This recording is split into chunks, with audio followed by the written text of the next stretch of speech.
नमस्कार, मैं हूं आपके साथ आस्था कौशिक। दुकान के अंदर मोबाइल फोन में कहां हुआ जोर का ब्लास्ट, ये खबर आपको दिखाएंगे। नमस्कार, मैं हूं आपके साथ मेनका चौधरी। कहां कार में छिपे किंग कोबरा ने लोगों को डरा दिया, आपको दिखाऊंगी। शुरुआत करते हैं इस बुलेटिन की।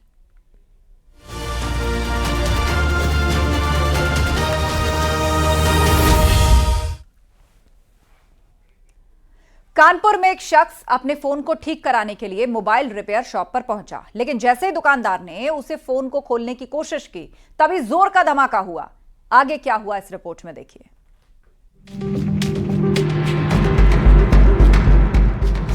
फोन में ब्लास्ट होने की खबरें आपने अक्सर सुनी होंगी।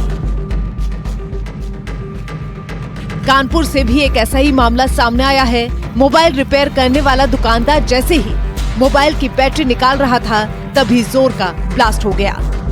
धमाके का सीसीटीवी फुटेज भी सामने आया है। गनीमत रही कि समय रहते दुकानदार संभल गया और उसने झटके से मोबाइल फोन को अपने हाथ से फेंक दिया, लेकिन मोबाइल फटने से दुकान मालिक विवेक का हाथ हल्का सा झुलस गया है।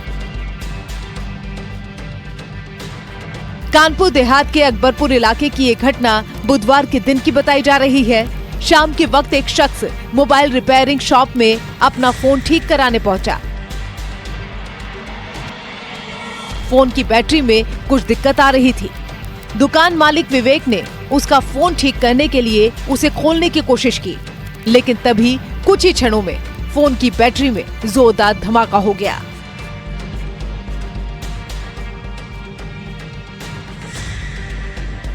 आप देख सकते हैं आग की लपटें कितनी ऊंची उठ रही थी।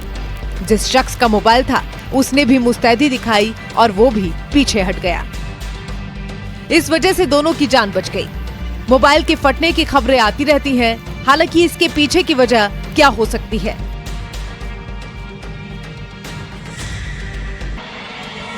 कई बार बैटरी में लीकेज होता है, जिससे फोन चार्ज करने पर आग पकड़ सकता है।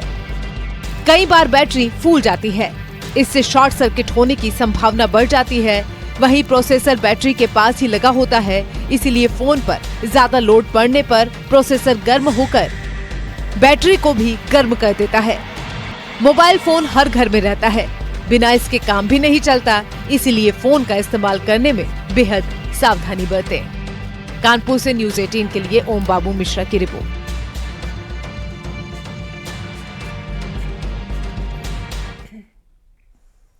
अगली खबर राजस्थान से, जहां श्री गंगाराम में दम घुटने से एक दंपति की मौत हो गई। जानकारी के मुताबिक ठंड से बचाव के लिए दोनों कमरे में अंगीठी जलाकर सोए थे।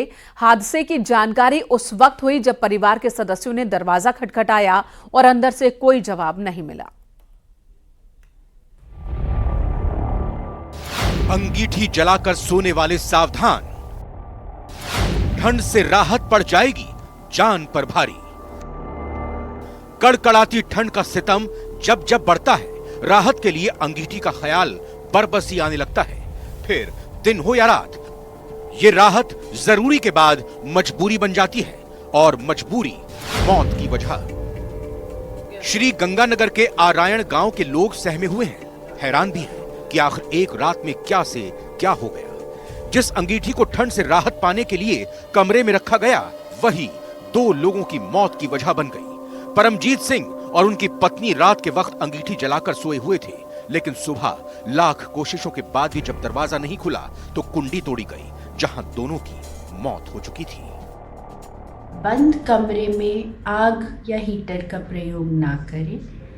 दरवाजे या खिड़की को थोड़ा सा खुला रखें ताकि ताज़ा हवा आती जाती रहे और ऑक्सीजन की कमी ना हो पाए। इसके अलावा आग या हीटर से हवा काफ़ी सूखी या ड्राई खुश्क हो जाती है और जिन लोगों को सांस की दिक्कत है उनको सांस की दिक्कत बढ़ सकती है।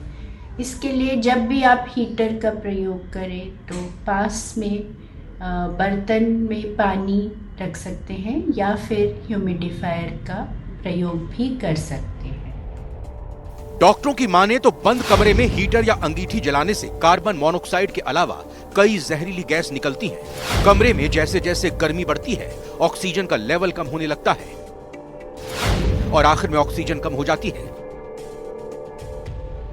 और कार्बन मोनोऑक्साइड बढ़ जाता है। ये गैस सांस के जरिए फेफड़ों तक पहुंचकर खून में मिल जाती है। इससे खून में हीमोग्लोबिन का स्तर घट जाता है और व्यक्ति की मौत हो जाती है। हर साल ठंड के सीजन में जानकारी के अभाव में न जाने कितने लोग मौत का शिकार होते हैं। ऐसे में अगर आप अंगीठी का इस्तेमाल करते हैं तो सतर्क रहें और सावधानी से इसका इस्तेमाल करें। सावधानी से करें अंगीठी का इस्तेमाल। घर में वेंटिलेशन हो तभी अलाव, हीटर या ब्लोअर जलाएं। अलाव जलाकर उसके पास ना सोएं। घर में बच्चा है तो इस्तेमाल ना करें। कमरे में अगर ज्यादा लोग सो रहे हैं तो ऑक्सीजन का स्तर तेजी से कम होता है। अंगीठी पर कोई खाना बनाता है तो सोने से पहले उसे ठीक से बुझा देना चाहिए। सांस और किडनी के मरीज अंगीठी का इस्तेमाल बिल्कुल ना करें। Bureau report, news 18 Rajasthan.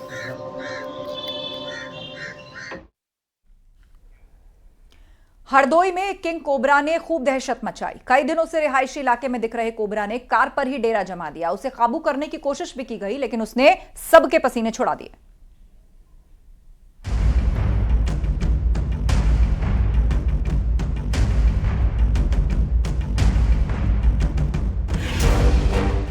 मौके पर लोगों की भीड़ जमा है, खूब शोर शराबा हो रहा है। दरअसल यहाँ पर एक किंग कोबरे को पकड़ने की कोशिश चल रही है, लेकिन किंग कोबरा इतनी आसानी से कहां मानने वाला था। उसने खूब छकाया, मौके से भागने की भी कोशिश की, लेकिन आखिरकार उस पर काबू पा ही लिया गया। पकड़ ली। बहुत सही चीनी, बहुत सही। ना ऐसा ना बोरी कुछ ना। हाँ ऐसा बोरी ऐसा ना बोरी ऐसा उठा ना नहीं पूरे हाथ देके रहियो। बोरी के अंदर से काटता है। ऐसे उठा।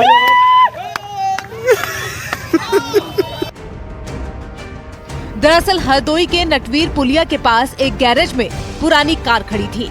तभी कार के स्टीयरिंग में हलचल दिखी। जब गौर से देखा गया तो 7 फीट का काला कोबरा वहां पर डेरा जमाए हुए था। कोबरा को देखकर लोगों के पसीने छूटने लगे।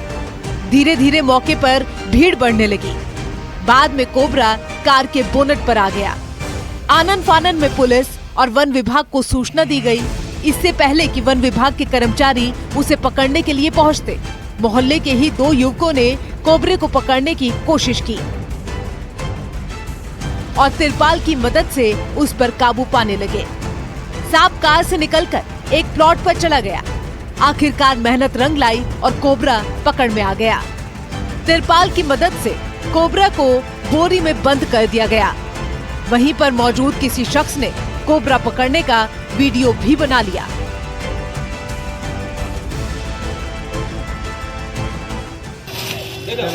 ऐसे उठा।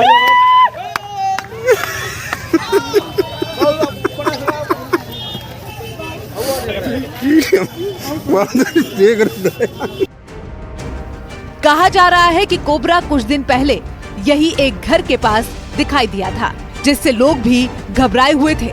कोबरा के पकड़े जाने से लोगों ने राहत की सांस ली है। हरदोई से न्यूज़ 18 के लिए आशीष मिश्रा की रिपोर्ट।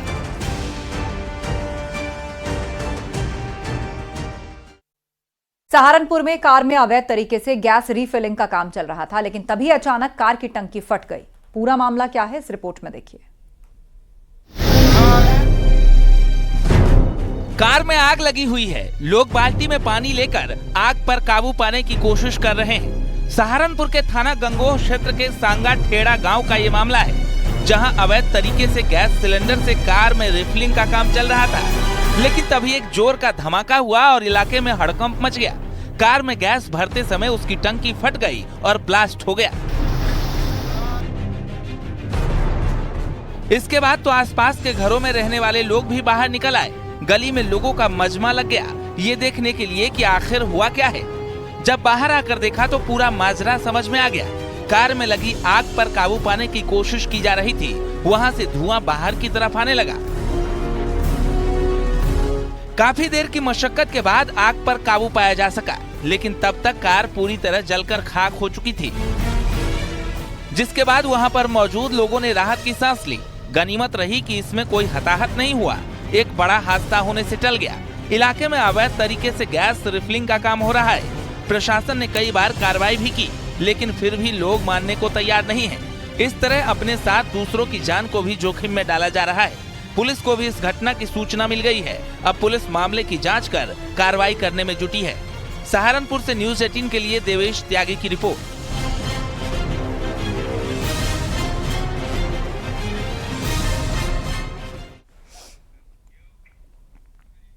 यहां रुकेंगे एक छोटे से ब्रेक के लिए। खबरें लगातार जारी हैं।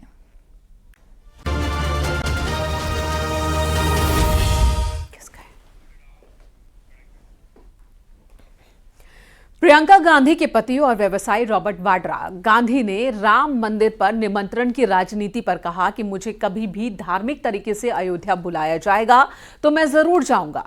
निजी तौर पर मैं मंदिरों में जाता भी हूं। उन्होंने कहा कि लोग अपने हिसाब से मंदिर जाएंगे, धर्म और राजनीति अलग अलग होनी चाहिए। धर्म और राजनीति अलग होनी चाहिए।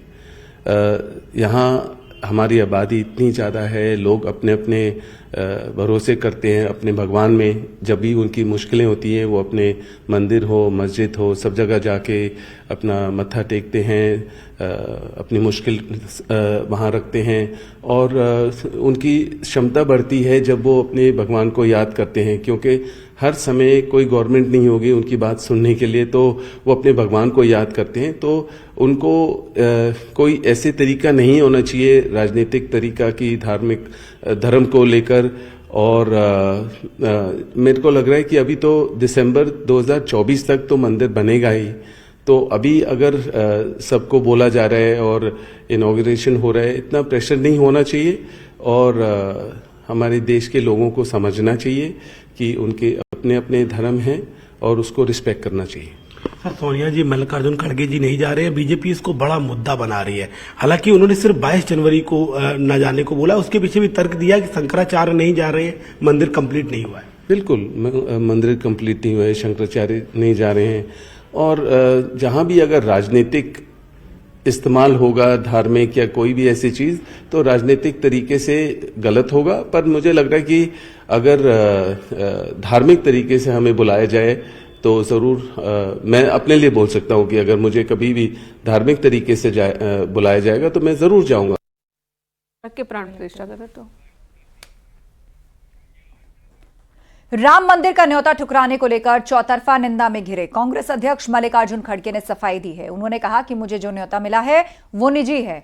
जो आस्था रखने वाले लोग हैं वो आज भी जा सकते हैं, कल या परसों भी जा सकते हैं। हम किसी की धार्मिक भावनाओं को आहत नहीं करना चाहते।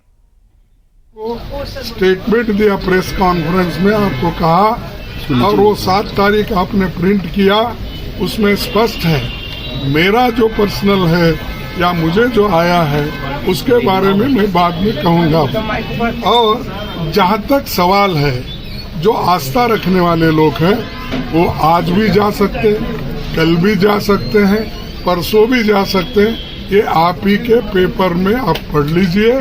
मैं ये तो 6 तारीख क्लियर किया हूँ, फिर भी उसको पलट पलट के हमको इतने वार करना ये ठीक नहीं है।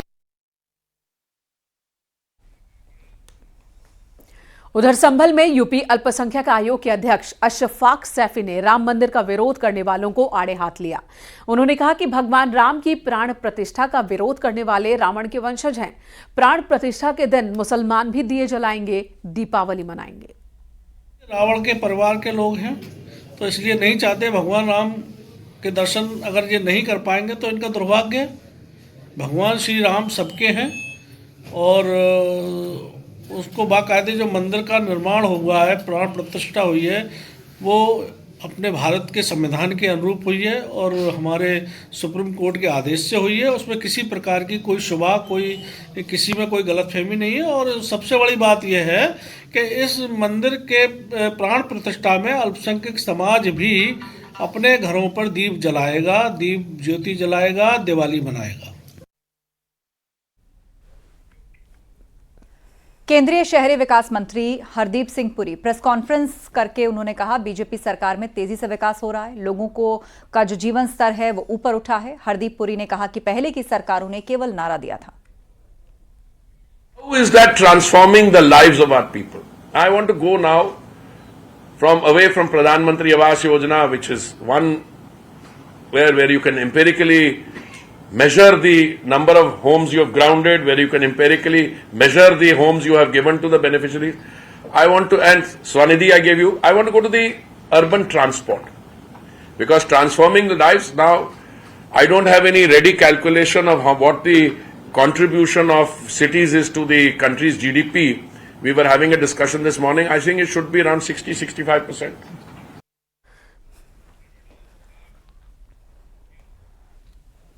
और अगली खबर नोएडा से, जहां अजनारा हेरिटेज सोसाइटी के लोगों ने अथॉरिटी के खिलाफ मोर्चा खोल दिया।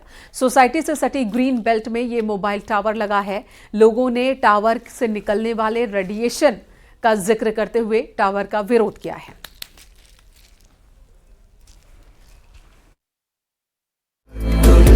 बात हुई है हमारी महेश शर्मा जी के यहाँ से, उन्होंने मंडे को हमें फिर से बुलाया है और ये एश्योरेंस दिया है कि इसको हमने उनसे रिक्वेस्ट की है कि यहाँ से शिफ्ट होके वो कहीं दूसरे ग्रीन बेल्ट में शिफ्ट कर दे, जहाँ पे सामने भी आप ग्रीन बेल्ट देख रहे हो वहाँ पे लो राइज है। यहाँ पे हाई राइज होने की वजह से जिनके भी जितने भी फैमिलीज हैं सबको इफेक्ट करेगी वो। नहीं, विरोध इस बात का है कि ये टावर जो है, अगर आप देख सकें तो ये और भी सोसाइटी की साइड पे है। अगर ये टावर सामने जहाँ पर की लो राइज है उस जगह पे लगा दिया जाए तो नेटवर्क का भी जो समस्या है वो भी निदान होगा और साथ ही साथ में जो हमें रेडिएशन का रिस्क है वो भी खत्म होगा। पीलीभीत के केंद्रीय विद्यालय में क्लास 8 में पढ़ने वाली मुस्लिम छात्रा ने प्राण प्रतिष्ठा को लेकर राम मंदिर के साथ श्री राम की पेंटिंग बनाकर अपने दोस्तों को भेंट स्वरूप दी। भगवान राम के प्रति समर्पण को लेकर तमाम हिंदू संगठनों के लोगों ने उसको बधाई दी है। नबीला का कहना है कि भले ही वो मर्यादा पुरुषोत्तम रामचंद्र जी की प्राण प्रतिष्ठा में ना जा पाई हो, लेकिन वो अपनी कलाकारी से भक्ति भावना को प्रकट कर श्री राम के भव्य स्वागत के उत्सव को बखूबी मना रही है। जैसे कि आप सब जानते हैं कि 22 जनवरी को राम मंदिर का उद्घाटन है। माना कि हम वहाँ नहीं जा सकते, लेकिन हम यहाँ से अपना प्यार दिखा के राम मंदिर की ड्राइंग, अपना प्यार राम मंदिर की ड्राइंग में उतार सकते हैं। महाराष्ट्र के नासिक से भगवान रामलला के लिए फूलों से बनाए गए वस्त्र अयोध्या लाए गए। भगवान राम का ये वस्त्र सोना और चांदी से जड़ित है। नासिक के दिव्यांग और अनाथ बच्चों ने ये वस्त्र तैयार किया। 6 महीने तक फूलों के पौधे लगाकर खेती की गई और इन फूलों को सुखाकर हैंडलूम में वस्त्र बनाया गया। सोने और चांदी के तार वस्त्रों में इस्तेमाल किए गए।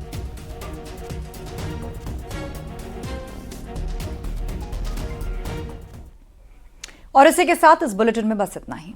खबरों का सिलसिला जारी है।